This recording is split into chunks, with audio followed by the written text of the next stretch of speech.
Perfecto, ya está siendo grabado y bueno, repito un poquito la introducción. Está con nosotros Ramón Quintana, que es entrenador de vóley, ha sido profesor, bueno, y es profesor titular de fútbol y vóley en el CEU Andalucía, profesor asociado en la Universidad de Sevilla, ha sido preparador físico durante, creo que son 21 años, ¿no? En el Sevilla Fútbol Club también, y es docente de educación física en el Colegio Cristo Rey. No sé si me dejo algo. Bueno, profesor también de entrenador, desde el 2001 hasta 2019, como un currículum bastante extenso. Y bueno, cuéntanos un poquito sobre los diferentes roles que ha tenido en los diferentes equipos, cómo ha sido la adaptación a cada uno de ellos, cuál ha sido tu estrategia para integrarte en cada uno de ellos. Cuéntanos cómo vais viendo. Bueno, pues en principio muy buenas tardes antes de nada, Eugenio, y buenas tardes a los presentes, que alguna cara conocida identificado ahí en el el primer vistazo que he echado, así que saludo a todos los compañeros que hay por aquí mucho.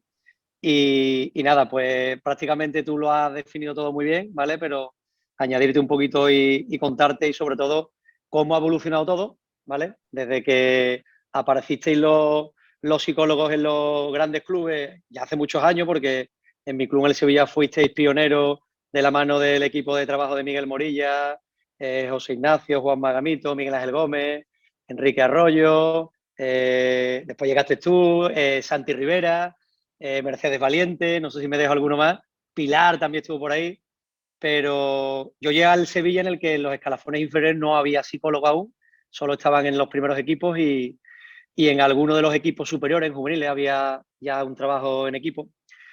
Y previamente a llegar al Sevilla, y mientras yo estudiaba la carrera, pues también tuve rol de entrenador en la cantera del Granada Club de Fútbol, en mis estudios allí en Ciencia del Deporte en Granada. Llegué a Sevilla, empecé mi docencia en el Colegio Cristo Rey, como has indicado, desde el año 2000 en el Sevilla como preparador físico y como te he comentado, por entonces, pues los cuerpos técnicos solo tenían dos personas, el entrenador y el preparador físico. Eran muchos los equipos en los que no había preparador físico, por supuesto no había ayudantes, un entrenador, no había psicólogo, y los fines de semana pues nos encontrábamos con un utillero y con un delegado de equipo con el que pues formábamos ese cuerpo técnico o ese staff y pues éramos nosotros los que nos encargábamos de todas esos ámbitos de rendimiento y entre ellos el ámbito psicológico y nada, pues hicimos lo que pudimos desde el principio y luego ya pues un poquito más con el asesoramiento de los profesionales y con el paso de los años y la experiencia pues fuimos haciendo cada vez un poquito mejor nuestra labor, mucho más en equipo, de manera consensuada y la verdad que a mí no solo me ha enriquecido este ámbito en el deporte, sino que yo he aprendido muchísimo en todos los demás ámbitos, incluso en el técnico táctico de todos los psicólogos que han trabajado en nuestros cuerpos técnicos. Así que el Sevilla en eso ha sido pionero y ha sido un club que ha cuidado con celo a sus jugadores en todos los ámbitos, en el ámbito psicológico y competitivo. Y pues nada, ha ido evolucionando el fútbol mucho. Han pasado 21 años volando. Ya estoy retirado del fútbol de campo y me dedico al ámbito universitario, a la investigación fuera del campo ahora mismo, en el aula. Y bueno, aquí llevando también CEU la dirección del proyecto deportivo de la Fundación, que es un precioso proyecto que estoy encabezando en el que llevamos el deporte de manera integral de todos los centros de CEU, como son universidad, colegio, FP y posgrado, y estamos pues montando una estructura, la verdad que muy bonita y sobre todo en un ámbito que me encanta como es el ámbito escolar, el ámbito formativo y las primeras etapas de formación de futbolistas, de jugadores de voleibol, de atletas, de jugadores de pádel, tenis, acrobática, rítmica y todo lo que es el deporte escolar. Según te veo, estás ahí en el despacho, ¿no? Del CEO ahora mismo. Sí, sí, es un sitio familiar porque tú fuiste docente aquí en el departamento y estuviste en esta sala, en este departamento, en esta casa. Sí, lo recuerdo con muy gratos recuerdos, la verdad que sí. Bueno, te quiero empezar a preguntar por diferentes aspectos que he ido aglutinando diferentes preguntas según diferentes categorías. Seguro que me quedo muchas, pero tú me vas respondiendo según lo que vayas viendo que va siendo de interés, ¿vale? Vale. Por ejemplo, creo que una de las cosas más importantes que se tiene con el cuerpo técnico es, tiene que intentar aprovechar las capacidades deportivas, ¿no?, de los jugadores, pero a la vez también una figura de referencia para cada uno de los jugadores que tienen el equipo.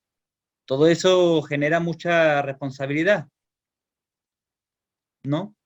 Eso, ¿alguna vez te has sentido sobrepasado por intentar mostrar ser un modelo a seguir y el intentar exprimir a a los jugadores, intentar sacar el máximo provecho de cada uno de los jugadores?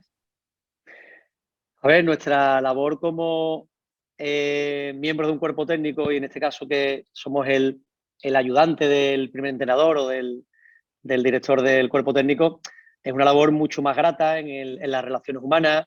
eh, Compensamos lo que vemos que el entrenador se queda corto, ayudamos al mensaje del entrenador, reforzamos lo que entendemos que hay que reforzar, tratamos cosas que los entrenadores nos asignan. Son multitud de tareas que tenemos que hacer más allá de nuestra responsabilidad profesional, que en mi caso es el ámbito condicional, ¿no? Pero a mí es verdad que desde mis estudios no me separaron nunca el ámbito cognitivo, el ámbito emocional, la toma de decisión de mi manera de trabajar en el día a día. Entonces, de alguna manera, yo me daba cuenta que mis tareas al principio generaban un estrés cognitivo, una saturación mental y emocional que en muchas ocasiones pues había que gestionar y regular y modificar. Pero sí es cierto que desde el principio yo noté que esa forma de trabajar gustaba mucho a los futbolistas. De tal forma que siempre me he sentido muy cercano a las tomas de decisiones, al ámbito emocional, al ámbito psicológico de los deportistas desde mi labor. Después llegaba la competición, llegaban los momentos más positivos, más agradables para los jugadores, otros momentos menos agradables, véase por temas deportivos, por lesiones o por situaciones sobrevenidas personales. Y la verdad que nosotros hemos sido siempre los ayudantes de los entrenadores, pues esa persona cercana y de referencia de los jugadores. Y la verdad que para mí, no, sinceramente, ha sido muy gratificante y a la vez sencillo estar en ese lugar del escaparate, ¿no? Ha sido un lugar en el que eres menos polimalo que el entrenador, eres una persona más cercana, en el que el jugador confía, en el que te cuenta cosas que probablemente a los entrenadores no le cuente. Y la verdad que yo siempre me he sentido muy partícipe de todo, muy integrado en los cuerpos técnicos y muy cercano a los jugadores. Y ahora desde tu rol como entrenador de vóley, ¿no?, que creo que estás siendo ahora entrenador de vóley, desde ese punto, desde ese otro lado, ¿cómo lo ves? A ver, el entrenador de vóley cuando tiene una cierta edad como es la mía, pues es verdad que aunamos muchas experiencias, muchas vivencias que nos sirven de referencia para compartirlas con nuestras jugadoras, con nuestros jugadores. Y yo me siento más a mi edad un padre de las niñas. Soy su formador, soy el que le pone normas, le pone un ámbito de organización, de disciplina, le estructura bueno, pues digamos una estructura de entrenamiento, le organiza. Y sí es verdad que con el tiempo te vuelve mucho más estricto en cuanto a la exigencia, pero mucho más flexible en cuanto a lo que esperas de los deportistas. Yo de los deportistas espero concentración, espero predisposición, espero que se empleen al máximo, pero con el tiempo he aprendido a también entender que ellos fallan mucho más de lo que uno piensa cuando es joven que tienen que fallar, y esa edad te da también esa empatía o esa cercanía para asumir y entender desde un punto de vista más humano el error, el fallo, el que no siempre están al 100% ni en concentración ni en rendimiento. Y sí es cierto que también es verdad que en el ámbito escolar esa falta de necesidad de rendimiento inmediato y, y resultado deportivo te da una tranquilidad para disfrutar y saborear más el proceso y tomarte las cosas con más calma a medio y largo plazo. No tienes esa prisa que te exige o que tú te autoexiges en una cantera como la del Sevilla, en la que nadie te lo exige, pero tú sabes que estás en una estructura que depende de que los procesos sean absolutamente ideales y perfectos, porque estamos intentando formar a deportistas de élite, intentamos formarlo, por supuesto, desde el punto de vista humano y holístico y que no le falte nada al deportista, pero sí vives un poquito más en esa prisa del rendimiento y de la exigencia deportiva. Y en este caso, en el ámbito escolar, pues se saborea un poquito más cada momento, normalizas el error, normalizas la derrota, ¿no? A mí hay una frase que me gusta mucho y le repito mucho a deportistas que se la escuché a Checo Spar, que la derrota no es lo contrario del éxito o de la victoria, sino que está de camino al éxito y a la victoria. Y, pues, sinceramente, con el tiempo disfruto tanto de la victoria como de la derrota. No la saboreo menos, porque he aprendido a normalizarla y a saber que el trabajo de un técnico no lo podemos valorar por su resultado deportivo, sino por valorar y buscar la rúbrica o las formas de valorar si esos procesos van en la dirección que deseamos o van en el buen camino. En todo este proceso de maduración que estás comentando, que has tenido durante todos estos años dedicados al deporte, ¿qué consideras que te lleva o que te ha ayudado lo que es el cuerpo psicológico que tenía en Sevilla en tu crecimiento? ¿Qué aportaciones crees que te has llevado de ello? Pues mira, Eugenio, vosotros habéis sido pioneros en todo. Y te pongo un ejemplo. Yo siempre le digo a mis alumnos de la universidad que el que más me enseñó de fútbol fue mi profesor de voleibol. Es decir, yo tenía un profesor de voleibol en la facultad que, además de enseñarnos voleibol, nos enseñaba fútbol, nos hablaba de fútbol y nos enseñaba a entrenar para todos los deportes. Pues a mí me pasó lo mismo con los psicólogos. Yo de los psicólogos he aprendido mucha psicología, pero es que he aprendido tantas cosas más allá. Entonces, pues recuerdo mis primeros avances en tablas Excel, pues se las debo a José Enrique. Y José Enrique, cuando llevaba a Liga Nacional en el que yo era cuerpo técnico, pues ya tenía unas estructuras de Excel, de cuantificación de absolutamente todo, con el entrenador Fermín Galote, que a mí me generó una necesidad de aprender y ponerme a su altura. Digo, bueno, ¿esto cómo puede ser? ¿Cómo el preparador físico no tiene este nivel en cuanto a controlar carga, controlar todo tipo de indicadores?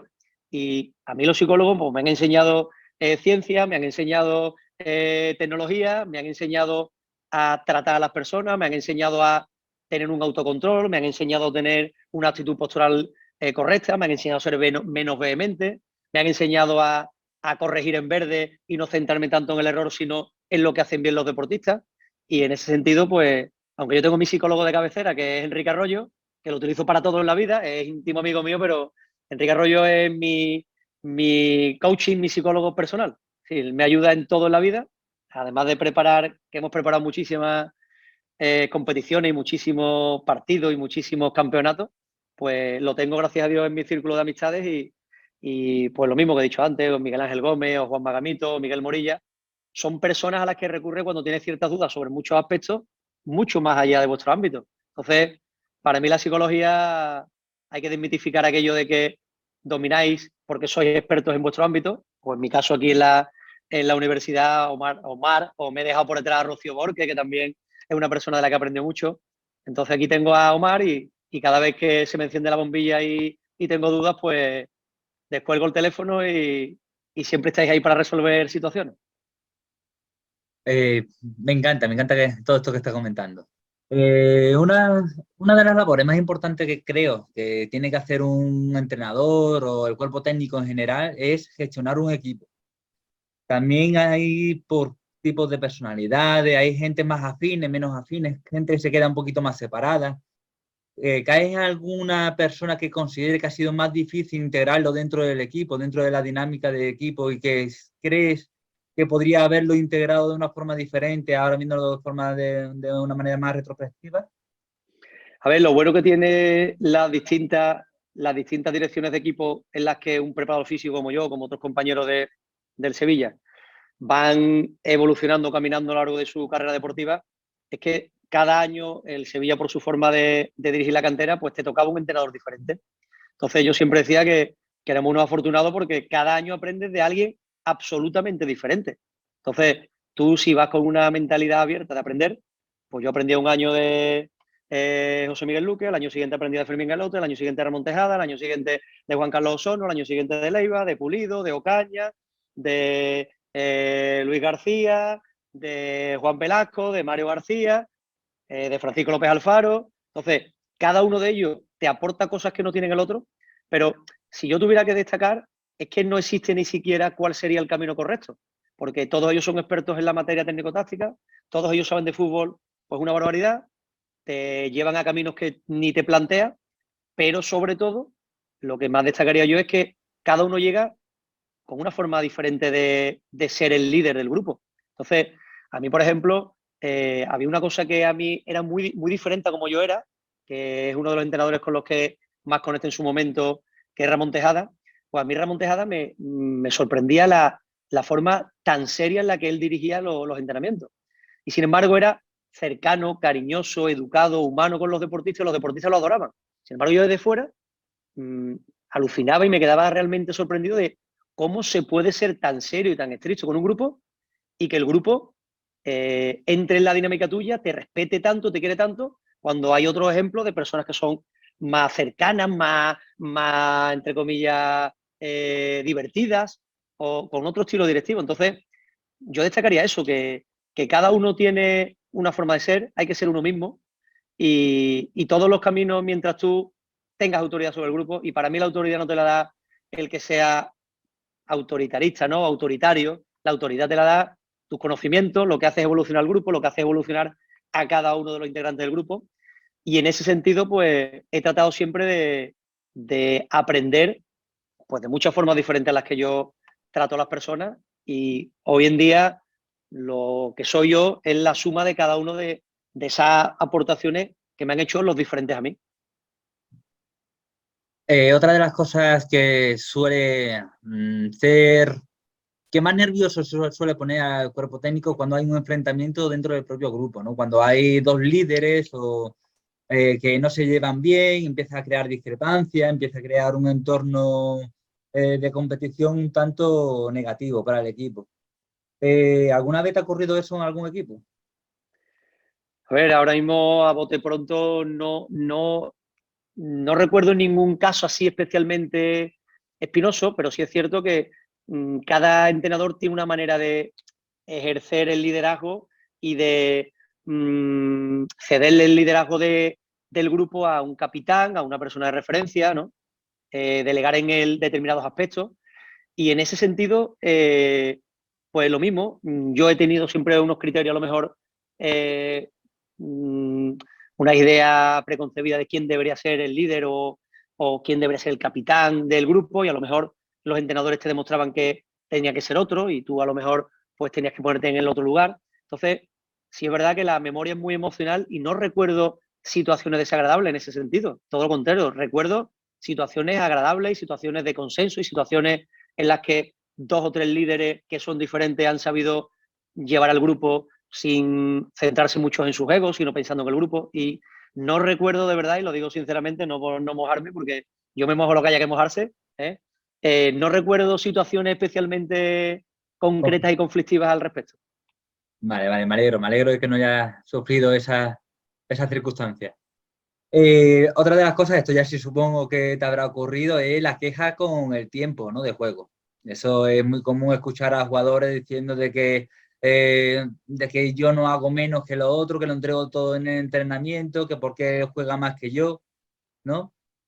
Sí, sí. Eso, ¿qué herramienta ha usado para hablar con o intentar explicarle a esa persona esa falta de minuto que la persona cree que se le debe?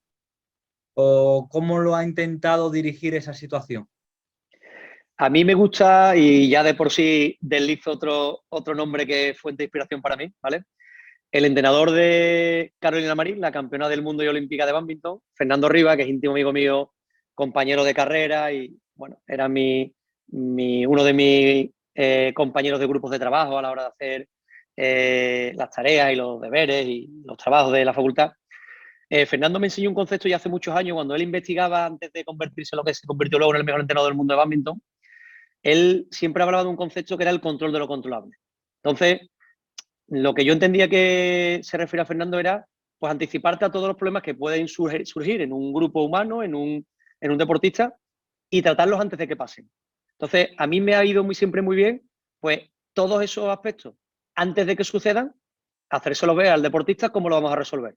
De tal forma que cuando les llega el problema, ellos ven que tú no estás improvisando, ni que estás siendo injusto por el hecho de ser tú y no ser otro. Entonces, pues se les habla de qué va a pasar, de que habrá momentos en los que en los que uno tenga un protagonismo por debajo de lo que se merezcan, que solo juegan 11 y no siempre se puede rotar, no siempre se puede mover a la plantilla en la dirección que egoístamente le podría interesar a un deportista. Y de esa manera siempre tienes un poquito el recurso de poder responder ante eso que va a suceder, que es ¿qué me falta para jugar más? Porque estoy jugando menos de lo que deseo. Bueno, pues lo que te falta es seguir preparándote para que cuando llegue tu momento estés en la mejor disposición posible para dar ese nivel que tú dices que tiene y que está siendo tratado de manera injusta. De tal forma que es una situación que vamos a encontrarnos. Ten en cuenta que los contextos de cada uno de esos deportistas no siempre animan a los deportistas a mantenerse pues, con una actitud correcta ante el problema, de crecer con el problema, de madurar con el problema, de dar un ejemplo ante el grupo. Y como todo el mundo no tiene esa disposición, pues tú tienes que intentar convencer desde el principio de que esa es la mejor manera de lo que hoy es injusto, el día de mañana sea más justo para ti. Pero realmente es muy fácil de decir y es complicado de gestionar. Bueno, en parte ha respondido mi siguiente pregunta, que era ¿qué consejo le daría a aquellos jugadores que se acercan al entrenador exigiendo más minutos? Es decir, si te viene un jugador diciendo no quiero que esté jugando lo que me merezco, de antemano, ¿qué consejo le daría? Pero más o menos lo ha respondido, ¿no? Bueno, te daría otro consejo, ¿vale? Además voy a citar a un cantante que para mi referencia, como Manolo García, que tenía una canción que decía que si lo que vas a decir no es más bello que el silencio, no lo vayas a decir. Entonces yo siempre le diría a mis deportistas que la mejor manera de mostrarse es con su actitud de aceptación de un problema, con su actitud de trabajo, con su actitud de ejemplo en el trabajo, y esa forma, un entrenador no es insensible ante eso. Y al final eso te va a dar más de lo que incluso puede que tú te merezcas en un momento determinado, porque cuando llegue el momento, si el entrenador duda, dudará a favor tuya. Entonces, ese sería mi consejo. Tenemos un ejemplo en la sociedad que es fantástico, que todo el mundo lo recuerda, que es el mejor deportista de la historia del deporte español, como es Rafa Nadal, que cuando le van las cosas mal, habla de que la tiene que aceptar, y cuando le van bien, saben que no son para siempre y que las tiene que aceptar igualmente. Otra preguntilla así por el estilo. ¿Consideras que en algún momento ha sido injusto con alguno de los jugadores? ¿Me escuchas bien? Es que Sí, hay sí, veces lo que pasa es que, sí, yo te escucho, te escucho. Vale, vale, vale. ¿Consideras que en algún momento ha sido injusto con alguno de los jugadores en tema de reparto de minutos y que después de la temporada dice verdaderamente no se merecía este distribución que le he dado?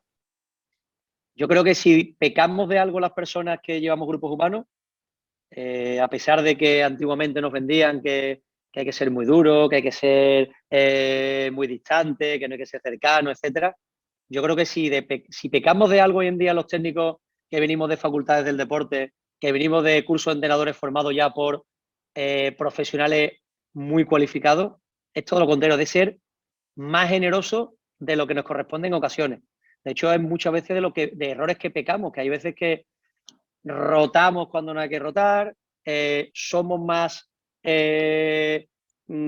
equitativos o igualitarios de lo que deberíamos ser, porque no hay ningún libro en el que diga que es ser mejor formador el que todos los deportistas jueguen el 50% del tiempo. Entonces, la sensación de haber sido injusto la puedes tener concretamente en un momento, pero yo siempre le digo a los deportistas que valoren la intervención de un entrenador en el medio largo plazo, en el proceso a largo plazo con una vista un poquito más amplia. Y de esa forma, al final, yo creo que siempre, al final, el deportista valorará que le has tratado con justicia. Y si al menos no lo has tratado con justicia, lo has tratado con un carácter humano y con un carácter, con una educación que es lo mínimo que se merece el deportista pues, que lucha por su objetivo. Vale, ya cambiando de tema, uno de las grandes incógnitas a nivel deportivo es cuando se entra en una dinámica negativa, cómo poder romper esa dinámica deportiva, ¿no? Cuando se empieza a perder, está entrando y no sabes cómo salir. Yo particularmente no tengo ninguna respuesta, pero para la parte psicológica es cómo afrontáis con este grupo de jugadores esta situación tan dolorosa, porque suele ser dolorosa, para que se pueda retomar esa ambición, que pueda volver a alcanzar a luchar por esos objetivos que se habían puesto anteriormente. Mira, eso es una pregunta que me gusta mucho porque también te voy a dar otra cita ¿vale? Esta cita es de Groucho Marx, pero a quien se la escuché por primera vez fue al Mr. Juan Carlos Osorno, que cuando él me explicaba cosas y a lo mejor yo hablaba con él e intentaba hacer ver las cosas de otra forma o simplemente debatíamos sobre de qué manera afrontar el día a día o los entrenamientos, él siempre me decía, Quintana, estos son mis principios, si no te gustan tengo otros, ¿vale? Entonces, ante la adversidad, yo siempre he agarrado esa frase, es decir, esta es mi manera de trabajar y no voy a morir con ella. Si no está dando resultados, tengo otras, entonces tengo que buscar otros caminos. Entonces, yo no considero que haya que morir porque en ámbitos de rendimiento y en ámbitos en los que gestionas personas, tú tienes que pensar en ello, no solo en ti. Es decir, tú no eres el protagonista y mi manera de jugar es esta y voy a morir con este sistema y yo no sé hacerlo de otra forma. No. Como director de seres humanos, tú tienes que buscar todos los caminos posibles para intentar revertir situaciones. Entonces, a mí me gusta mucho eliminar tareas que, siendo buenas en otros contextos, pues en este contexto no está dando resultados, vamos a buscar otros caminos. Estos son mis principios, si no te gustan, tengo otros. Entonces, me gusta mucho recurrir a esa frase para situaciones que no nos vienen bien, pues vamos a buscar otros caminos. Hay que reaccionar, no te pares. Vamos a buscar de qué manera levantamos esto. Normalmente cuando hacemos esta focalización hacia estas dinámicas, solemos centrarnos mucho en los equipos, pero dejamos un poquito de lado al cuerpo técnico. Sin embargo, ellos también tienen emociones, tienen pensamientos que les rumian en esas circunstancias. ¿Nos puedes decir un poquito más o menos cómo te sentiste tú en esta situación o qué pensamientos te venían? ¿Cómo intentaste afrontarlos? Si acudiste o no a los cuerpos psicológicos que había ahí en ese momento o no. Un poquito tu experiencia. Sí, esto es, a ver, aunque la vida es bella y casi todo al final tendemos a quedarnos con lo bueno, sí es cierto que hay adversidades, hay momentos en los que uno duda de su trabajo, duda de lo que le aporta o no le aporta al grupo, y yo he tenido que acudir a compañeros míos del Sevilla para resolver problemas con compañeros o simplemente para buscar una fuente de autoestima ante momentos en los que tú sientes que no estás haciendo las cosas o que no estás obteniendo los resultados que tu trabajo merece. Entonces, es cierto que yo he acudido muchísimo. He dicho antes los nombres de cabecera de todos, pero a todos ellos he tenido que acudir en varias ocasiones. Aquí he visto a mi compañero también de mi último cuerpo técnico en el Sevilla, en el que tuvimos que acudir a él para resolver determinados conflictos, tanto con jugadores como cuerpo técnico, cuando éramos un cuerpo técnico súper afín. Es decir, estamos hablando de cuerpos técnicos con una relación fantástica, en los que incluso en momentos determinados las situaciones nos hacen dudar de determinadas cosas del uno y del otro. Entonces, al final hay que recurrir a cauces de consenso, a compañeros que te hagan ver cosas que tú no estás haciendo como debería o de qué forma podríamos solventarlo. Y sí es cierto que, por supuesto, el cuerpo técnico necesita también tener un cuerpo técnico y también a su disposición, en este caso, y Un apoyo. que es un apoyo desde el ámbito emocional o psicológico o afectivo o ya sea del mismo cuerpo técnico o de los cuerpos técnicos del club. Ya para rizar el rizo en estas experiencias, ponte en la situación de los errores arbitrales, que normalmente se suele dar errores arbitrales por partido, porque es lógico, ¿no? Son tomas de decisiones muy rápidas en un momento determinado, en los cuales en estas dinámicas negativas se suele amplificar mucho más lo que es el impacto emocional del equipo, tanto del equipo como del cuerpo técnico. Incluso muchas veces entrenadores en los cuales tú consideras de que tienen un comportamiento ejemplar, una situación así se le ha visto que se le ha expulsado de roja directa por culpa de la reacción que ha tenido, ¿no? ¿Cómo intentáis trabajar este tema, tanto dentro del propio cuerpo técnico como con los propios jugadores, para intentar que el impacto de los errores arbitrales no se traslade a una frustración, a un desánimo dentro del equipo? ¿Trabajáis Eh, con al eso? final, al final, Eugenio, yo creo que esto se trata mucho de ponerse en el lugar del otro. El otro va a fallar igual que nosotros, en este caso hablo de la labor arbitral, y la mejor manera es ganártelo. Es decir, igual que pedimos empatía a los jugadores ante nuestras decisiones, yo con el tiempo, yo he sido mm, muy exigente en las labores arbitrales y he pedido con buenas maneras, he dialogado con los árbitros, pero a lo que he llegado y claramente tengo como camino, como norma, es que no solo tenemos que ayudar al árbitro porque hay que ayudarlo como ser humano, sino que es la mejor manera que tenemos nosotros de dar ejemplo a nuestros jugadores para que ellos lo hagan igual. Entonces, el jugador y el alumno va a hacer lo que hace su profesor, va a hacer lo que hace su familia, va a hacer lo que hace su entrenador. Y su entrenador no es el primero en el trato y en el ejemplo y en aceptar que van a acertar, van a fallar y que no siempre, además, pensamos que están equivocando, si no siempre se están equivocando, pues sí es cierto que con el paso del tiempo aceptan más, igual que hemos dicho que hemos normalizado el error o la derrota, pues normalizar el error del árbitro, aun sabiendo que muchas veces determinados estilos directivos de ser un poquito más exigente con los árbitros te puede dar al corto plazo algo, pero yo creo que lo que más da con los árbitros siempre es ser correcto, tratarlo bien y que el árbitro vea en ti una ayuda. Por ahí también iba a ir, continuar el hilo de, sé que en diferentes clubes siempre se intenta mantener esa buena relación con el estamento arbitral. Siempre se les recoge, se les intenta dar comodidad. Dentro del cuerpo técnico, ¿tenéis alguna técnica para intentar mantener esa ayuda hacia el estamento arbitral? Algo que decir, esto lo tenemos que mantener sí o sí, independientemente de que vaya bien o no. Desde, por ejemplo, darle una botellita de agua a cosas más importantes como reforzarle cuando está arbitrando bien o decisiones difíciles. Pues lo mismo, pues evidentemente reforzarle, es ser, ante su error, ser un deportista que acepta, que se pone en su lugar, y sí es cierto que todo eso se habla previamente. El trato del agua, de comunicarte con él en los tiempos de descanso y demás, eso le corresponde un poquito más quizás a los delegados de equipo. Hay veces que también se hace delegado de equipos del staff porque el delegado no pueda venir, pero sí es cierto que, por lo menos en el club en el que yo me he movido, tú al final sabes que representas a una institución en la que tú no puedes fallar, te representas a ti mismo y evidentemente yo conozco muy poquitos compañeros en mi club, en el Sevilla, que hayan sacado los pies del tiesto y que hayan tenido un comportamiento incorrecto con los árbitros. Sería incongruente en una escuela formativa como el Sevilla que el entrenador no sea el primer ejemplo ante el árbitro. Retomando un poquito lo anterior, ¿notaste que en las situaciones estas de dinámicas negativas, los errores arbitrales, ¿notaste si alguna vez se te ha equivocado al tomar una decisión de un cambio de estrategia, por culpa de estar sobreactivado, de tener una activación debido a que los errores que se ha ido cometiendo se han ido sumando y te ha hecho irte del partido?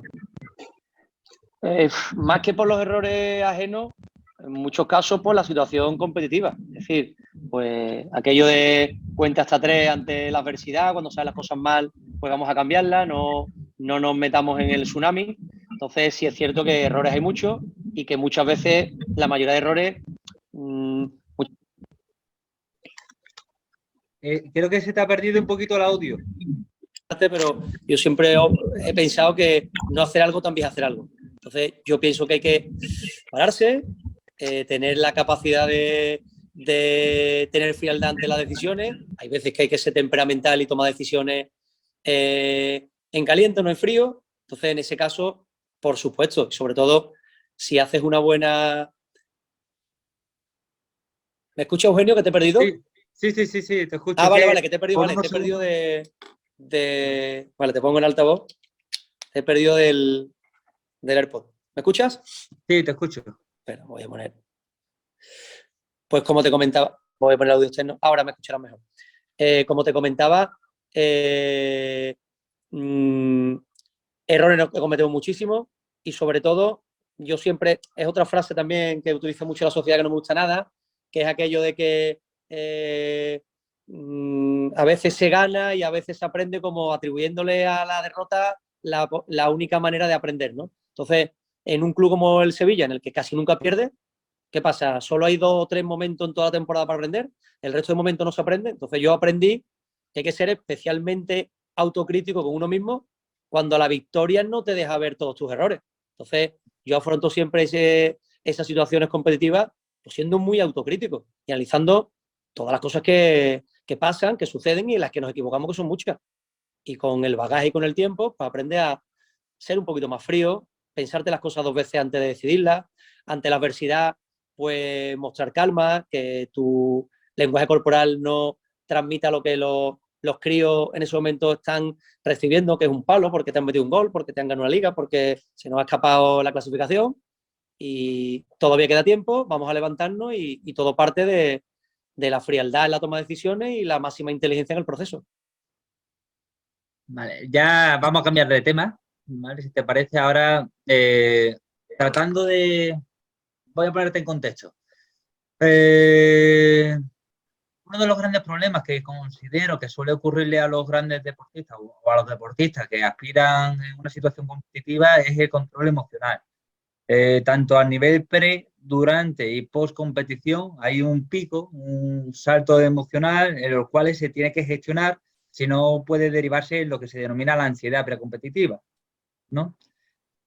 ¿Consideras que este puede ser uno de los factores que puede impedir a que grandes promesas de fútbol puedan llegar al alto nivel, llegar a competir en la categoría que le correspondería?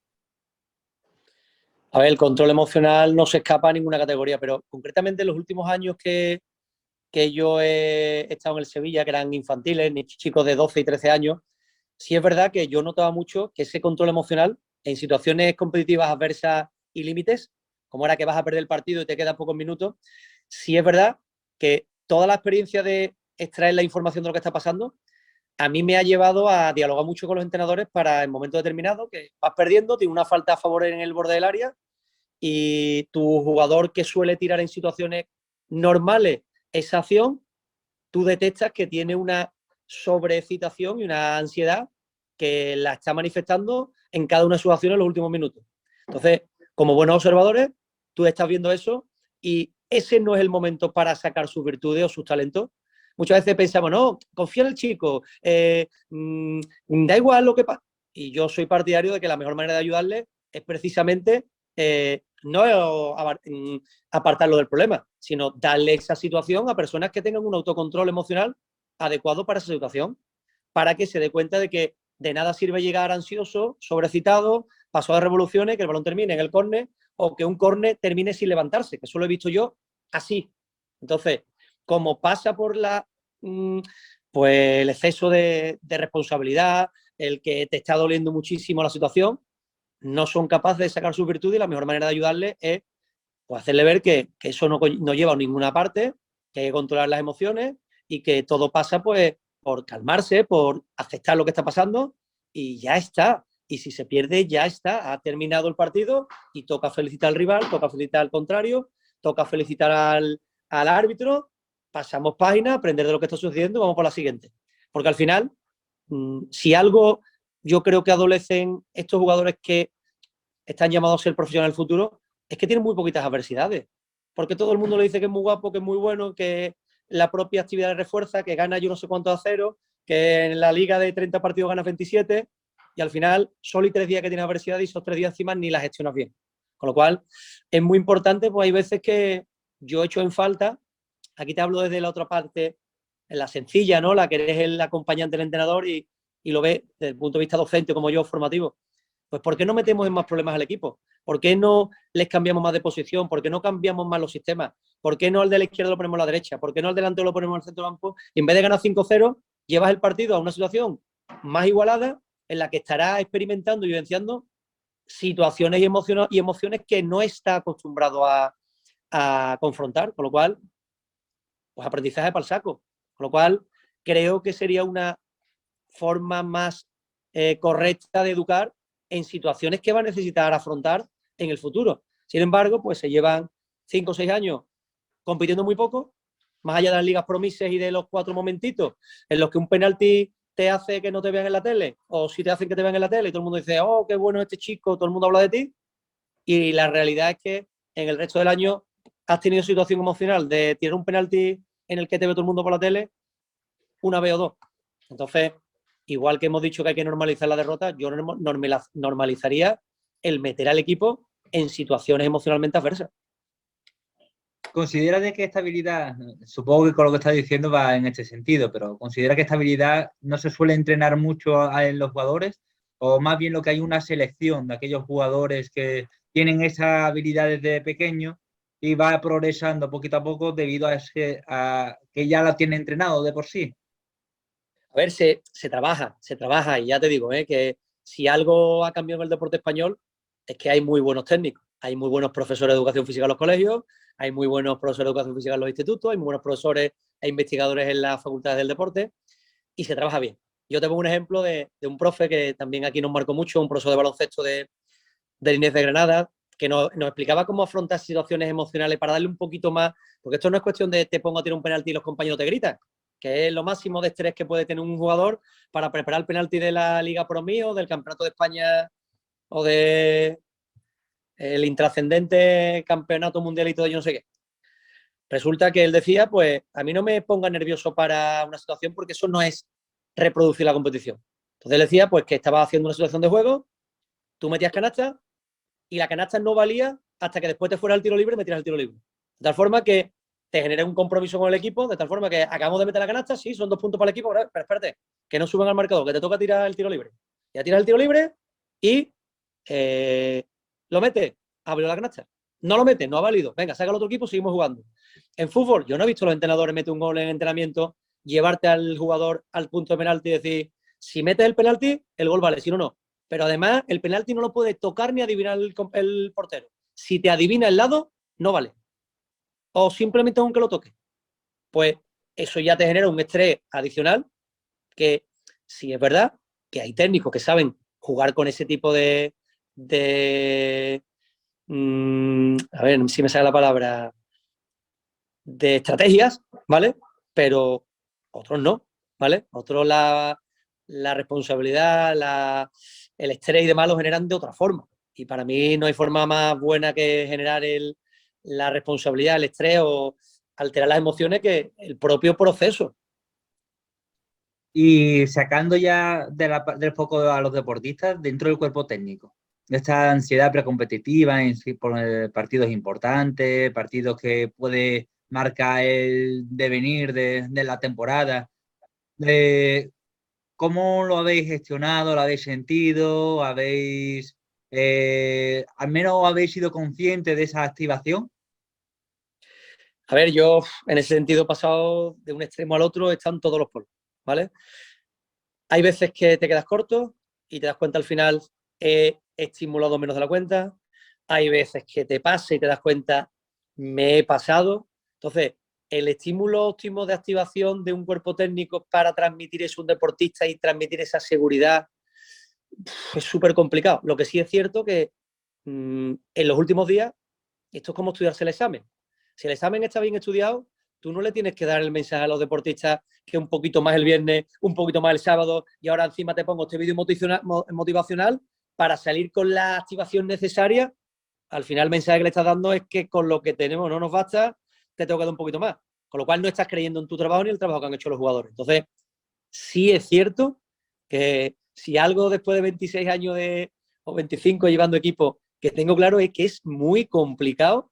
Incluso yo a mí mismo he sido autocrítico en momentos que me he pasado y momentos que me he quedado corto. Y a día de hoy sé cuál es la forma en la que yo quiero hacerlo, pero que no sé si de la acertada. Sé que es la que creo hoy en día. Hace 10 años a lo mejor quería de otra forma, que era una rosquita más, y a lo mejor dentro de 5 años creo que esa rosquita más otra vez. Entonces, sí es cierto que hay que tener estrategia y controlar ese mensaje que tú quieres transmitir. Otro de los puntos también interesantes a tratar es las expectativas. Cuando se coge un equipo, hay equipos que tienen más nombres, equipos que tienen menos nombres, se consideran que tienen menos posibilidad de alcanzar objetivos. Esas expectativas van a generar cierto establecimiento de objetivos, cierta activación, cierta implicación. Cuéntanos un poquito sobre ello, sobre cómo habéis llevado vosotros las expectativas cuando habéis cogido un equipo, qué metas os habéis colocado cuando habéis dicho, pues tengo el Alevín B, pues la meta es esta, y si no, pues no pasa nada. Ya que Mira, te voy a contar una muy buena. Me gusta esta pregunta porque al final uno echa la vista para atrás y se lo pasa muy bien en estos ratitos. Mira, hay una estrategia muy buena que hicimos. No sé cómo lo llamáis los psicólogos a eso de... ¿Cómo se llama esto? De que yo te voy a poner una predisposición que al final te lo crees. Que no sé cómo le llamáis eso La profecía a cumplida, efecto Pigmalión. eso, el efecto Pigmalión. Eso es, eso es. Bueno, pues pasó lo siguiente. Resulta que nosotros esto sí me acuerdo bien porque la memoria, gracias a Dios, la tengo muy trabajada, ejercitada y pocas veces me falla. Temporada 2007-2008, juvenil división de honor del Sevilla, generación del 89 y 90. Somos campeones de liga con una diferencia abismal sobre el segundo. Nos presentamos en la Liga de Campeones. Tenemos un desgaste grandísimo en el partido de cuarto de final. Pasamos la eliminatoria contra el Deportivo La Coruña, llegamos a semifinales y estuvimos jugando con un jugador menos un montón de minutos, el equipo sufriendo mucho físicamente y emocionalmente, y nos ganan el partido 1-0 en el minuto 90 el Español, ¿vale? Nos eliminamos. Entonces la sensación que dio externamente a todo el mundo es que el equipo físicamente estaba fundido, muerto. Entonces, ¿quién es el responsable de eso? Pues yo, Ramón Quintana. El equipo está muerto porque Ramón Quintana no está haciendo bien su trabajo, ¿vale? No es que los jugadores estuvieran sobrepasados de expectativas, no es que los jugadores llevaran 2 eliminatorias jugando con un jugador menos de minuto 60, no es que no hayamos refrescado bien a la plantilla, no es que hayamos cambiado jugadores, no es que no hayamos hecho bien el tapering o el afinamiento, no, el equipo está fundido, ¿vale? Nos eliminan y llega la Copa del Rey. Entonces, el cuerpo técnico, pues tenemos una estrategia, hablamos y tenemos que convencer al equipo de que el equipo ha sentido que estaba muy mal físicamente y había que convencerle de que no era así. Tuvimos una serie de reuniones, afrontamos, hicimos un periodo en el que aceptamos que estábamos mal, pero que teníamos 2 semanas para preparar el equipo para la Copa del Rey, en el que tú solo tienes un partido y vas a descansar una semana hasta el partido de vuelta. Empieza la eliminatoria y el primer partido lo perdemos en Gran Canaria contra Las Palmas 1-0, pero queda el partido de vuelta, queda Sevilla, quedan 40 grados, vamos perdiendo 0-1 al descanso, el equipo de repente reacciona con el calor, el otro equipo se viene abajo y remontamos la eliminatoria, ganamos 3-1.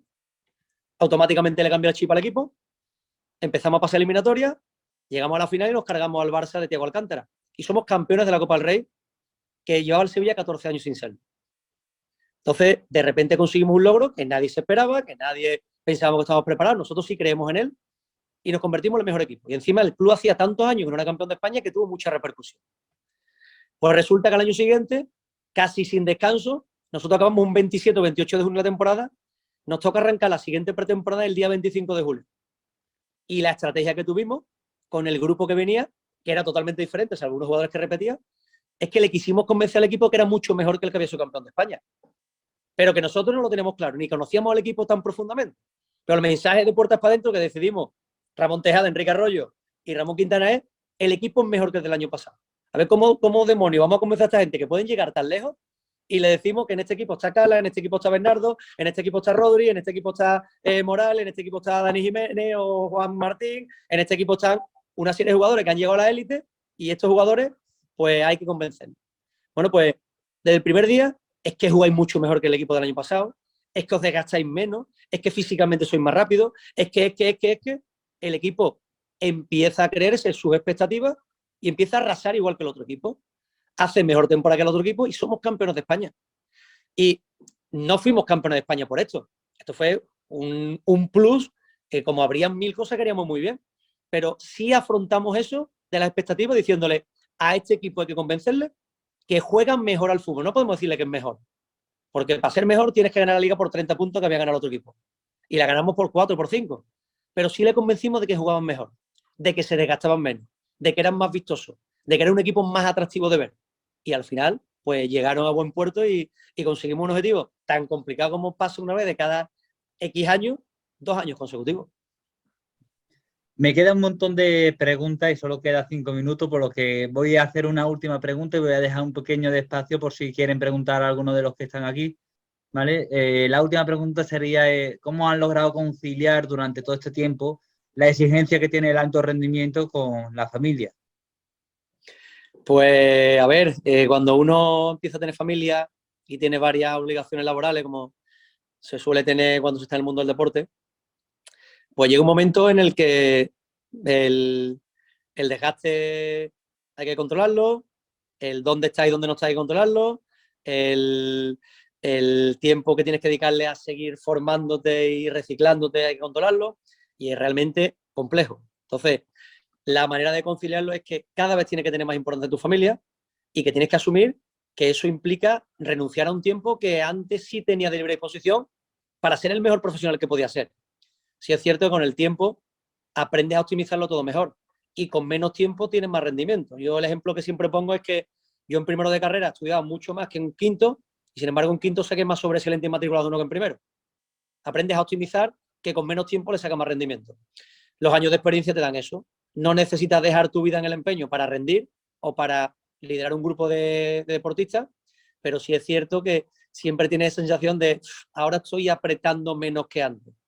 Ahora no me estoy entregando tanto a la causa como antes, porque antes eran 24 horas. Ahora son 8, porque ahora tengo que coordinarlo con mi pareja, con mis hijos, con mis obligaciones laborales cuando yo entré a la universidad, porque hasta el 2010 yo era 8 horitas profesor de un colegio y el resto era para el Sevilla Fútbol Club. Sin embargo, a partir del 2010 era un ratito en la Universidad de Sevilla, era otro ratito más grande en el colegio y mi mujer y mis hijas. Y luego en el 2014, otro cole. Y luego en el 2016, la Universidad CEU. Entonces llega un momento que para mantener esos niveles solo hay un camino. No estar en la élite en la que se requieren 24 horas. Tienes que irte para un sitio en el que te exijan menos tiempo. Como puede ser fútbol base infantil, alevín, donde siempre me dijeron a mí mis maestros que tienen que estar los mejores y con más experiencia. Y con vocación de formación. Y entonces, pues ahí pasé los últimos años de mi vida y me lo pasé genial, disfruté, y eso fue lo que hizo que yo tardara tanto en cambiar de rumbo en mi carrera profesional, porque 22 años en el Sevilla son muchas amistades, muchos momentos preciosos, muchas situaciones de las que es muy difícil desvincularse.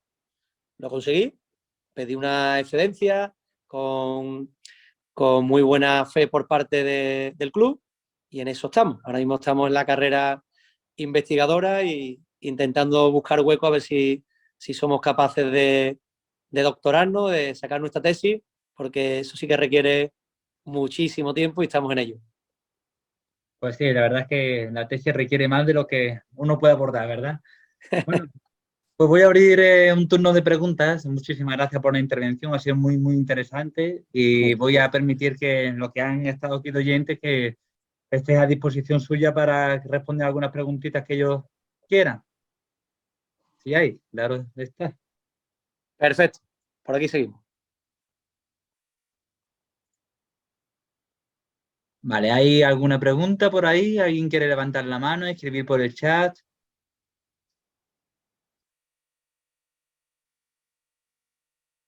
Vale, tenemos una mano levantada, a ver de quién es.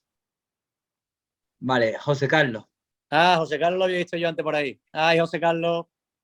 ¿Te activas el audio y haces la pregunta o lo prefieres hacer por chat? Vale, ya. ¿Se me escucha? ¿Se me ve? Y te veo, José Carlos. Vale. Es la segunda vez en la vida que te veo sin mascarilla. Somos auténticos extraños. Bueno, nada, Ramón, aprovecho para saludarte, hombre, que es verdad que estuvimos muy poco tiempo, fue corto, pero intenso, y puedo decir que aprendí mucho de ti, tanto de aspectos futbolísticos como de todas las inquietudes de los jugadores. Y bueno, tengo que decir, reconocer que este tipo de profesionales, pues a los psicólogos deportivos nos hacen el trabajo muy, muy fácil, sobre todo por las grandes habilidades comunicativas y el feedback que aportas, ¿no? En todo momento. Para nosotros es difícil interactuar con muchos estilos de liderazgo en campo, puesto que son muchos de los entrenadores que pasáis. Y bueno, encontrarse con un entrenador que además de sobradamente preparado, es muy comunicativo y siempre tiene un ratito para ti, bueno, pues te agradezco desde aquí todo lo que he aprendido y me hubiera gustado estar mucho más tiempo, pero bueno, la vida sigue por camino, cada uno tiene su camino y ya está.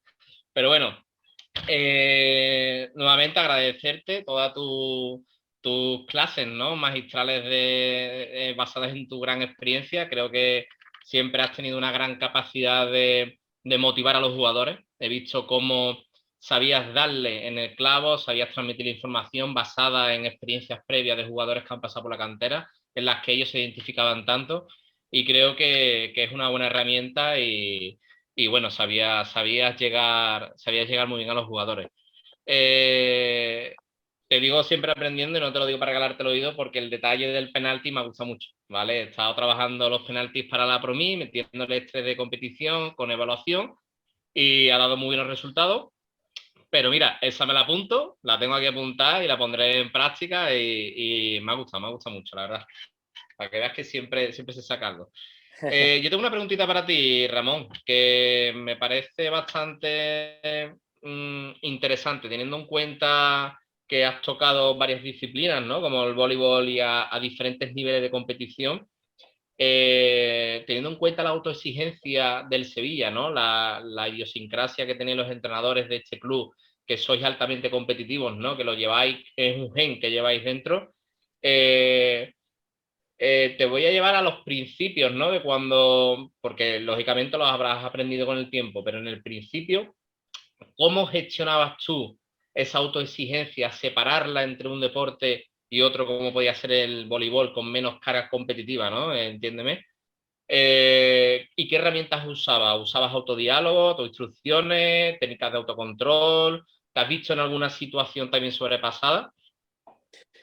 Bueno, un fuerte abrazo, José Carlos. Me alegra verte y cuando antes te vi, pues me sacaste la sonrisa y nada, el placer y el aprendizaje fue absolutamente mutuo, ¿vale? Porque tú sabes que yo me acercaba a ti para hablar contigo, para gestionar situaciones, pero sobre todo para escucharte y aprender, porque lo he dicho al principio, desde el primero hasta el último día en el Sevilla, probablemente son de las personas en las que yo más me he apoyado para seguir aprendiendo sobre muchas cosas, y además en tu caso, que eres maestro, pues nuestra afinidad era doble por lo que tú le aportabas al grupo y lo que me aportabas a mí.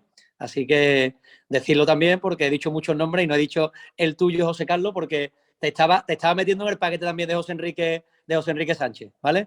No te preocupes, muchas gracias. Lapsus. Que, a ver, yo que he sido siempre muy exigente en el proceso de entrenamiento. Entonces, para mí, la competición, y ahora te hablo de voleibol, ha sido, en fútbol también lo era, pero en fútbol al principio, como estaba en cadetes y juveniles, era mucho más saco el tema competitivo. Pero cuando estuve en los infantiles, los que ganábamos con más tranquilidad, pues a mí siempre me molestaba mucho que muchos entrenadores en la cantera se quedaban en ese proceso de ganar o de competir y no le sacaban más partido, más jugo. Por el ejemplo que he dicho antes de meter en adversidad al grupo, meter en problemas al equipo. Entonces, yo donde he sido súper exigente con mi labor, tanto en la cantera del Sevilla como en los entrenamientos escolares de vóley, era en que el entrenamiento es sagrado, estar concentrado y ser exigente. Yo siempre hablo de orden y disciplina y a partir de ahí empezaremos a hablar. Hablaremos de tus talentos, hablaremos de mi manera de entrenar. Entonces yo he sido muy celoso desde el primer día que di una clase de educación física. Mis primeras semanas en Cristo Rey era yo esto lo tengo que organizar para que se le saque el máximo partido a un proceso de enseñanza-aprendizaje que era escolar, se llama voleibol, bádminton, balonmano, condición física, relajación. Entonces, en el fútbol, pues fui de la mano. Es decir, que yo empecé a ser profesor a la vez que fui preparador físico en Sevilla. Entonces, para mí ha sido siempre todo basado en que el proceso competitivo es un proceso más de aprendizaje y de entrenamiento. Entonces, para mí el domingo o el sábado no era jugar un partido. Hay un calentamiento en el que puedo seguir aportando cosas, hay partidos en el que podemos dialogar y podemos seguir observando determinadas situaciones, analizándolas. Entonces, para mí no ha sido diferente una cantera en la que se esperan formar jugadores de élite a un colegio en el que no se espera ni siquiera que seas el campeón del Instituto de Triana. ¿Vale? Entonces, yo siempre cuando empiezo mis clases de voleibol en la universidad, digo, en el Sevilla he podido tener la suerte de entrenar a campeones del mundo. Llevo 26 años o 22 años en el Sevilla.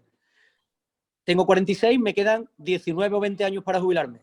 Sigo manteniendo la ilusión de que por mis manos va a haber una jugadora de la selección absoluta española de voleibol que va a disputar unos Juegos Olímpicos. Porque es lo que es el límite superior de España. España jamás ha jugado unos Juegos Olímpicos femeninos de voleibol. No te puedo hablar de que vamos a ser campeones del mundo, no. Que no hemos jugado unos Juegos Olímpicos, que no hemos participado. Igual que un día Fernando Rivas dijo, escúchame, que voy a con una niña de 14 años y la voy a hacer campeona de Europa. después se quedó corto. Pues en el voleibol escolar yo no juego para ganar, yo formo o entreno para formar. Y entiendo que si hago muy bien mi trabajo, algún día esas jugadoras, si tienen ese talento y esa proyección, se irán de mis manos a otras manos y llegarán a un techo en el que no me ha llegado todavía ninguna jugadora. Y de verdad que lo pienso que me va a llegar seguro. Seguro que sí, no tengo duda. Las herramientas las aporta. Pues nada, muchísimas gracias, Ramón, y un placer volver a verte. Seguro que nos veremos muchas veces más. Y muchas gracias, Eugenio, por esta oportunidad. Nada, muchas gracias a ustedes. También ha pedido el turno de palabra Miguel Hernández Salado. Manuel Hernández Salado. ¿Estás por ahí? Sí. Sí estoy, ¿se me escucha? Sí, se te escucha. Buenas tardes, Ramón y a todos los compañeros. Yo tengo especialmente dos preguntas. En la primera, te la voy a formar dividida en dos. Es si ese trabajo de motivación está a la misma altura en cuanto a la planificación. Yo te hablo especialmente de mi gremio, que es el fútbol, a la misma altura que la táctica, la técnica, la estrategia. Si el cuerpo técnico, cuando preparáis el mes o el microciclo o como quieras entenderlo, ¿tenéis en cuenta ese aspecto de motivación o lo dejáis más a la improvisación, a lo que creáis que es necesario en cada momento? Y aparte, si dentro de ese trabajo hay una asignación de roles dentro del cuerpo técnico, ejemplo, el segundo entrenador habla con este futbolista y todos decimos qué le vamos a decir, pero seleccionamos quién lo ejecuta. Y la segunda, dividida con esto, es dentro de los roles del cuerpo técnico, cómo se gestionan las emociones en cuanto a los conflictos. Me refiero, el primer entrenador, que es el encargado de tomar las decisiones, que es el responsable, cómo gestiona o cómo debe gestionar si siente que su segundo entrenador se está equivocando en una aportación, o si siente que la tarea que está desarrollando, que le ha dejado ejecutar, no es lo que él sentía o lo que él cree que el equipo necesita. Si es positivo corregir de cara al grupo, o entendiendo que eso puede afectar la confianza del grupo a esa persona, o si es mejor dejarlo pasar y corregirlo de puertas para adentro. Muchas gracias. Perfecto, Manuel. Te comento, mira, en la vida hay que planificarlo todo, ¿vale? Es decir, a algo hay que agarrarse. Por eso he dicho antes lo de el control de lo controlable, anticiparnos a cosas que puedan pasar. Y el ámbito psicológico, evidentemente, si tienes la suerte de trabajar con profesionales como los que yo he trabajado, pues ellos tenían sus dinámicas, te presentaban su planificación de acciones o de actividades y tú las ibas encajando a lo largo del año en función de las necesidades del cuerpo técnico, de todas las situaciones. Pero en mi caso concretamente, cuando yo iba acumulando experiencias emocionales, yo me planificaba todas las armas que yo podía tener para soltarse a los jugadores en un momento determinado de la temporada. Es decir, yo llevaba experiencia X, esa la voy a comentar en la sesión 1 de la semana 1. Entonces yo me planificaba una serie de herramientas que para mí son muy potentes, desde algunas tareas emocionales a contarle algún ejemplo de un deportista de élite para ellos que tiene, digamos, que lo pueden utilizar ellos para su crecimiento. Entonces yo particularmente, lo que respecta a mis mensajes, también es verdad que los cuerpos técnicos siempre me han dado a mí, ellos daban un mensaje técnico-táctico de la índole que fuera y siempre, a lo mejor analizábamos el partido del fin de semana. Quintana, algo que comentar. Y a lo mejor yo me centraba en un minuto en algo del partido, pasaba página y a lo mejor le soltaba esa emoción que yo quería tocar o ese valor que yo quería tocar. Y yo lo llevo planificado, absolutamente todo. Ya sabéis los que habéis sido alumnos míos y compañeros míos, que yo siempre cito mucho a los valores que transmite en su libro y en sus ponencias el profesor Chesco Espar, y a mí me sirven mucho porque son valores aplicables al proceso. No son valores que se quedan en compañerismo, generosidad, sacrificio, disciplina, competitividad. No. Son valores que él te explica cómo utilizarlos, ¿vale? Entonces, ¿por qué los utilizaba yo? Porque a mí me enseñaron en una charla que yo fui hace tiempo que la memoria del deportista, para que se queden las cosas que tú le digas, tienes que entrar en la emoción, ¿no? Porque las tres características de la memoria eran que la memoria es muy visual, es decir, lo que yo veo, lo aprendo, lo que yo asocio cuando me ha pasado, por eso digo lo de reflexionar en ganar y en perder, lo aprendo, pero lo que me ha tocado las emociones, eso se queda para toda la vida. El día que tú eres padre, el día que yo vi nacer a mi hija y salió del vientre de mi mujer, eso no se olvida en la vida, por eso te ha tocado la emoción más primaria que tenemos. Entonces yo trato de llevarme en el entrenamiento, buscar esa emoción, a ver de qué forma engancho yo ese aprendizaje a una emoción. Eso lo utilizo yo en las clases de educación física. Yo he llegado a jugarme un examen con mis alumnos que tienen un examen teórico. Cuando yo era joven hacía exámenes teóricos en secundaria y he tirado un dado y si salía 6 no se hacía el examen. Y los alumnos decían, estás de broma, Quintana. Digo, no, porque es que os vais a acordar de este momento mucho más si pasa esto que de lo que hayamos estudiado de anatomía para este examen. Eso se quedará en el olvido. Sin embargo, esta emoción es para toda la vida. Y a día de hoy me siguen recordando alumnos míos esa secuencia.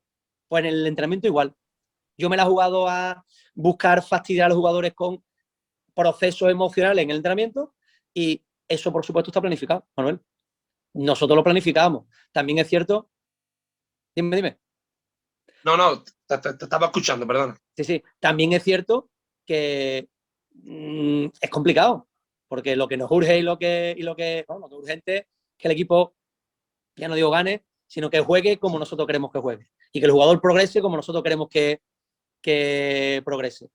Y por otro lado, lo que has comentado de las situaciones emocionales y los conflictos y demás, que lo toco un poquito una pregunta que hizo Eugenio, pues sí es cierto que hay situaciones sobrevenidas que hay que buscarle la solución isofacto.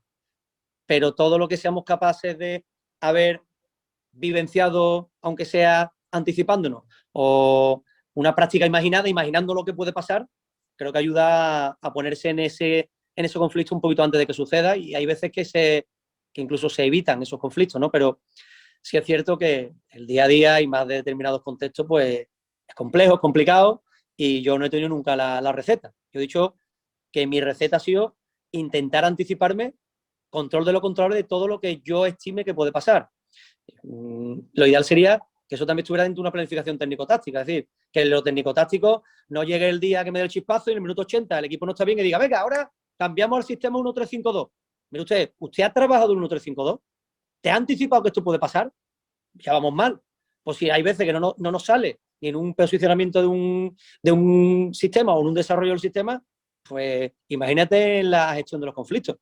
Entonces, es complicado, no nos pagan tanto dinero como para que generemos tanta dinámica, pero sí es cierto que es apasionante el anticiparse a todo lo que nos puede suceder. Muchas gracias. A ti. Me han solicitado 2 preguntas, no sé cómo estás de tiempo, porque ya nos hemos comido del tiempo que te he dicho que era a las 5:30, son ya las 6 menos cuarto, no sé si te meto en clase o... Adelante. No, me pillas corrigiendo aquí en la universidad, le damos sitio a esas preguntas, sin problema. Vale, pues damos 2 preguntitas y ya terminamos aquí la sesión. Libertad ha sido la primera en que me ha solicitado el turno. Hola, ¿qué tal? Quintana. Hola, querida alumna.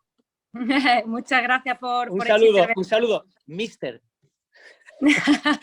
Bueno, primero psicóloga más que mister, porque la verdad no he llegado a ejercer de entrenadora, pero bueno. Pero tienes la formación adecuada. Sí, la tengo. ¿Y la titulación? Una de las cosas que aprendí, por cierto, de muchos profesionales y muchos de ellos de la cantera del Sevilla, que es verdad que los psicólogos, para poder, digamos, de alguna manera entrar en el mundo deportivo, tenemos que hacernos con los conocimientos técnico-tácticos del deporte en el que estamos y tenemos que hacernos con la jerga, y es verdad que no nos da lugar de ser entrenadores de todo, pero bueno, la verdad que me alegré mucho de haber hecho esa formación contigo. Te hago una pregunta rápida y directa.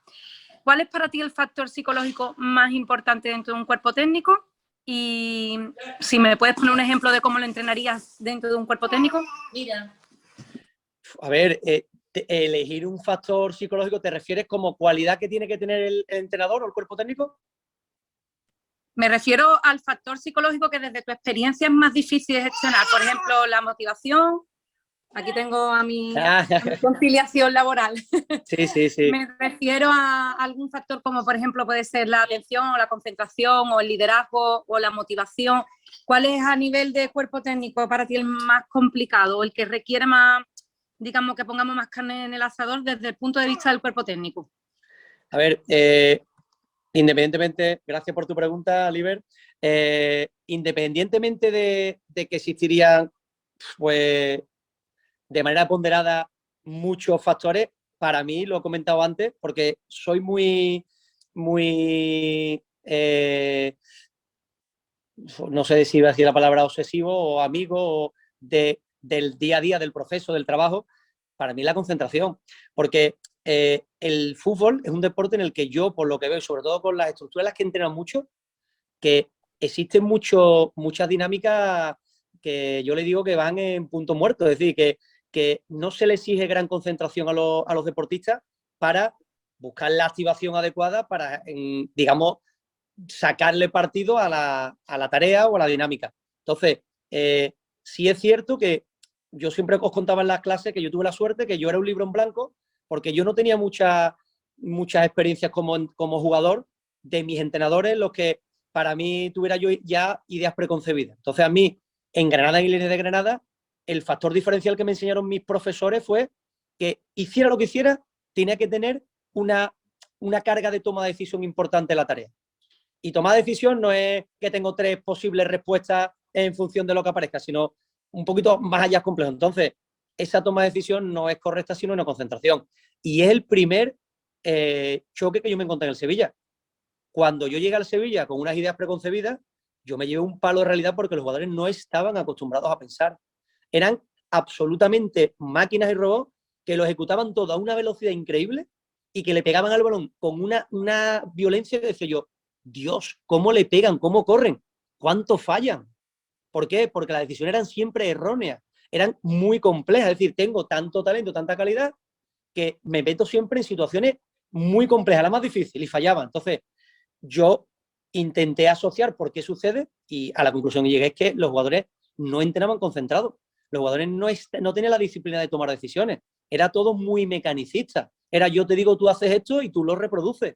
Gracias a Dios fue cambiando todo y, como he dicho en vuestro caso, pues llegasteis los psicólogos para mejorarnos la vida a los cuerpos técnicos, pero los cuerpos técnicos cada vez tenían más herramientas para meter en problemas a los jugadores. Pero sí es verdad que es que son tantas libertades, pero para mí, en el segundo 1 de entrenamiento, si la concentración no la hemos puesto a los niveles que hay que hacer, pues creo que vamos a tener muchas menos ganancias o vamos a desarrollar menos al jugador.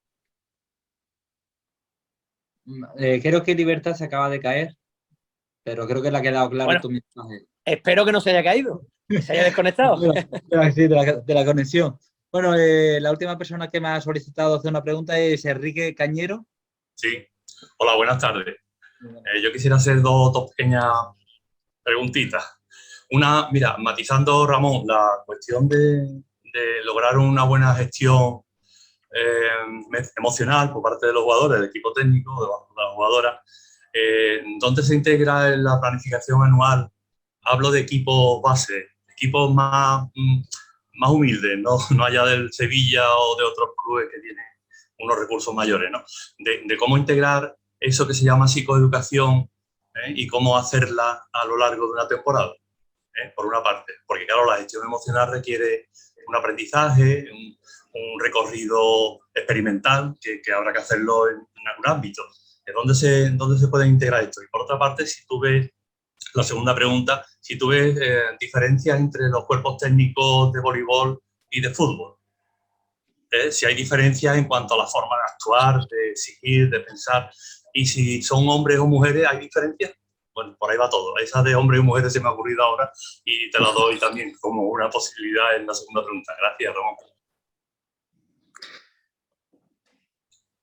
Bueno, te comento, ¿dónde integrarla? Pues el elemento vital del aprendizaje es la tarea. ¿Y en qué momento de la sesión? Pues a mí siempre me gusta los momentos de descanso, es un momento para reactivar la concentración, pero al principio de la sesión tiene que haber un momento de 2-3 minutos en el que tú, además de que le digas al deportista lo que vas a trabajar para que ellos vean que la sesión está preparada y que lo que va a pasar está absolutamente controlado por ti, porque te has sentado y te has preocupado por pensar en los objetivos de la sesión, pues evidentemente tiene que haber unos minutillos en los que tú trabajes esos valores o trabajes esas situaciones, esas emociones para crear un plus que multiplicará los efectos de la sesión. Pero, entonces, Ramón, y la gestión, perdóname, y la gestión de los miedos, de la ansiedad, del estrés, Eso, en esos minutillos, ¿tú crees que da tiempo a que los jugadores recapaciten? Porque los miedos Pero es son que muy importantes. los miedos y el estrés supongo que están más asociados a un ámbito competitivo. Yo te estoy hablando de la semana de entrenamiento al comienzo de la sesión, ¿vale? En los partidos, yo soy partidario, lo he dicho antes, de que la información es concreta y muy poquita, muy objetiva, y que el deportista se tiene que escuchar. Yo, por ejemplo, ahora cuando veo, por ejemplo, hay una cosa que no me gusta nada del deporte femenino, que está muy normalizado, y que en el fútbol también se ha normalizado ya, que es que tú entras en un vestuario y aquello es una discoteca. Allí nadie se escucha, allí nadie se comunica, aquello es la discoteca X a las 5 de la mañana. No, mire usted como cuerpo técnico debe gestionar en qué momento el jugador no se debe comunicar y no se debe escuchar entre ellos, porque hay veces que esa música pues te evade y no piensa de manera negativa, pero ojo, que lo que está pasando por dentro tú lo estás, digamos, camuflando, pero ¿qué está pasando? Entonces, yo soy muy partidario de que las emociones afloren en el silencio, que los jugadores se comuniquen, que el entrenador dé 4 o 5 concretas. Entonces nosotros, pues un poquito llegando a un consenso con los futbolistas, pues a veces que mientras ellos se cambiaban al principio, le dejamos un poquito de música y luego ya se acaba la música, ya es el silencio de la competición. Y en los grupos femeninos todavía eso está más normalizado. Es decir, te entrenan con música, te calientan con música, termina el partido con música. Tiempo muerto con música. Yo te digo que tiempo muerto con música en el pabellón. Y te digo que para eso yo recuerdo un pasaje de la película Moneyball, en la que cuando no está consiguiendo los éxitos deportivos Brad Pitt, hay una derrota de su equipo, que es el director deportivo del equipo. Él entra en el vestuario, están ellos bailando, venían de perder, coge un bate de béisbol, rompe el equipo de música y se queda todo el mundo en silencio. Se hace un silencio y dice Brad Pitt, así suena la derrota. Y eso a mí me ha encantado siempre. Yo siempre le digo, la derrota hay que escucharla, que no hay que recriminársela.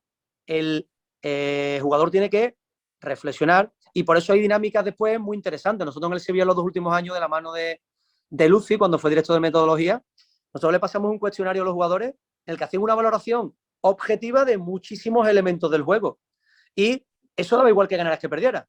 Al final tú te valorabas y tú te ponías una nota en una serie de aspectos y a nosotros nos salía una tabla en Excel muy interesante de lo que había sido cada índice importante al final del partido. Y lo podíamos comparar en determinados resultados, en victorias, en derrotas. Entonces, es un proceso reflexivo sobre emociones, sobre técnico-táctico, sobre... Había veces que el jugador tenía la sensación de que no había calentado bien. Y habitualmente no habían calentado nunca bien cuando habían perdido. Nunca habían calentado bien cuando habían perdido y a lo mejor eran los días que habíamos calentado mejor. Y sin embargo, había días que habíamos calentado horrible, pero iba ganando muy fácil al principio y ese día habías calentado bien. Entonces, son situaciones tan complicadas de darle un ámbito objetivo que yo soy muy partidario. No sé si Libertad o José Carlos, los psicólogos que estáis por aquí, pues sois tan radicales como yo con el tema de la música, pero eso es un ámbito también que tenemos que gestionar. Es decir, nosotros como directores de grupos humanos tenemos que ver en qué momento eso evita la comunicación o el que se nos escuche, pero sí es cierto que a mí no me gusta mucho trabajar las emociones en los partidos. Sí, ya el partido tiene una carga que viene en paso de rosca que... Y con respecto a lo femenino, pues ya te digo, salvo el tema de la música, a mí los grupos femeninos me han ido siempre muy bien porque los he educado yo desde la base. Entonces, para mí no hay diferencia entre un chico y una chica educada por mí. Para mí son deportistas igual. Pero sí es verdad que cuando te han llegado deportistas de otros procesos, sí he notado mucha diferencia con respecto a los chicos, porque hay ideas preconcebidas en el deporte femenino masculino que algunos entrenadores no habrán hecho bien su trabajo y que te llegan deportistas con unos vicios, unos hábitos que no, particularmente para mí no son los adecuados. Entonces yo siempre he dicho que yo sería el peor entrenador del mundo de un equipo que no haya sido educado bien desde la base, porque no podría. Es decir, a mí me gusta tanto la formación que me tendría que ir para atrás. Tendría que empezar desde la base yo para determinadas cosas filtrarlas. Muchas gracias. Nada, a ti, Gracias. Enrique. Gracias, muchas gracias. Pues ya con esto estamos terminando ya, Ramón. Por aquí por el chat están dando, que están diciendo que están de acuerdo contigo con el tema de la música. Hay otro compañero que también te está agradeciendo tu aportación. Y desde mi parte, pues muchísimas gracias por participar, por estar en este momento, abrirte en estas circunstancias, porque al fin y al cabo estás abriendo tu tus emociones, tus sensaciones que ha tenido durante todas estas experiencias, y no siempre es difícil, hay que diga, no siempre es fácil. Y por último quiero transmitirle el mensaje de que estamos en conversaciones con otras ponentes que también puede ser bastante interesante. Estamos intentando traer la próxima vez a un árbitro de primera división que está ahora mismo en activo, también a un exjugador de fútbol. Vamos a ver si lo conseguimos para charlas como esta. Y también para septiembre estamos planificando una formación de control emocional con María Martínez, que es la psicóloga de Carolina Marín, que para el 23 y 24 de septiembre. Solamente esto es para psicólogos, lo que son las charlas para todo el mundo, pero sí la formación es para psicólogos. No hace falta que esté colegiado, pero sí que sean psicólogos. Y nada, con esto nos despedimos. Muchísimas gracias, Ramón, y nos vemos por ahí. Pues gracias a ti, ¿no? Que estaba leyendo, me has pillado leyendo el chat, Eugenio, porque he visto por ahí compañeros, bueno, alumnos de la universidad y compañeros a los que le tengo muchísimo aprecio, como Jesús Aceituno, saludos. Y nada, y saludos a David Sánchez, que lo he visto también por ahí, a todos, que gracias. Y nada, pues recordar que también esta charla ha sido, digamos, un poquito también gracias a mi compañero Omar, y también recordarlo y darle también a él las gracias por esta oportunidad de pasar un rato aquí con tantísimos compañeros y buenas personas. Adiós, muchas gracias a todos por asistir. Hasta luego.